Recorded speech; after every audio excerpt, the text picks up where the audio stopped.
এই ধরনের আয়োজন বাচ্চাদের জন্য খুবই হেল্পফুল, কারণ বাচ্চারা আজকে যে বিষয়টার উপর আপনার ছবি আছে, সে আপনার 21শে মুক্তিযুদ্ধ সম্বন্ধে 16ই ডিসেম্বর বাচ্চারা জানতে চাচ্ছে যে আম্মু এই জিনিসটা প্রতিপাদ্য বিষয়টা কি।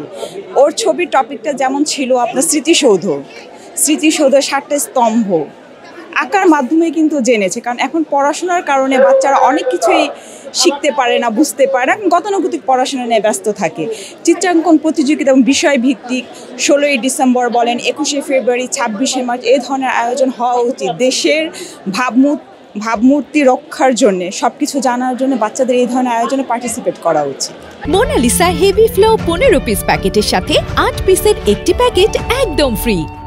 এটা অবশ্যই একটা বড় ধরনের আয়োজন এবং এটা খুবই ভালো, কারণ এমন যে একটা গ্যাদারিং হলো, বাচ্চারা বাচ্চাদেরকে চিনতে পারলো, বুঝতে পারলো, এবং এই ধরনের আয়োজন করা উচিত। কারণ বসুন্ধরা একটা কমিউনিটি, স্কুলটা আপনার চালু হয়েছে, সবাই দেখছেন, এবং সুন্দর একটা অডিটোরিয়াম, বাচ্চাদের এত বড় খেলার মাঠ। এখন কিন্তু এই ধরনের খেলার মাঠ বলেন, এত বড় স্পেস ঢাকা শহরে পাওয়া যায় না। যত ইংলিশ মিডিয়াম, আমার বাচ্চা যেমন ভিকারুন্নেসার সাথে পড়ে, জাস্ট একটা ফ্লোরের উপরে সে পিটি করছে, কিন্তু এইটা স্কুলের জন্য এটা খুব ভালো, এবং স্কুলটা খুব ভালো, এবং বসুন্ধরা খুব ভালো একটা উদ্যোগ নিয়েছে।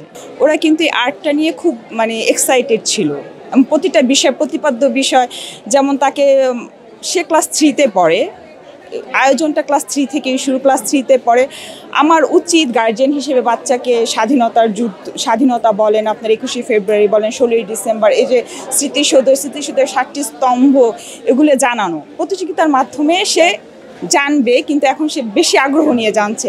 আজকে যেমন জিজ্ঞেস করছে, বাচ্চারা বাংলা মিডিয়ামে পড়ে, কিন্তু আপনার চিত্রশিল্পীর নাম যেমন শিল্পাচার্য জয়নুল আবেদিন, পটুয়া কামরুল হাসান, তারপর আপনার স্মৃতিসৌধ সৈয়দ মইনুল হোসেন, এই নামগুলো তার কিন্তু আঁকার মাধ্যমে তার মনের মধ্যে গেঁথে গেল। বই পড়লে কিন্তু গতানুগতিক পরীক্ষার হলে গেলাম, লিখলাম, আর এখন তো ওই ধরনের সাধারণ জ্ঞানের এক্সাম হয় না।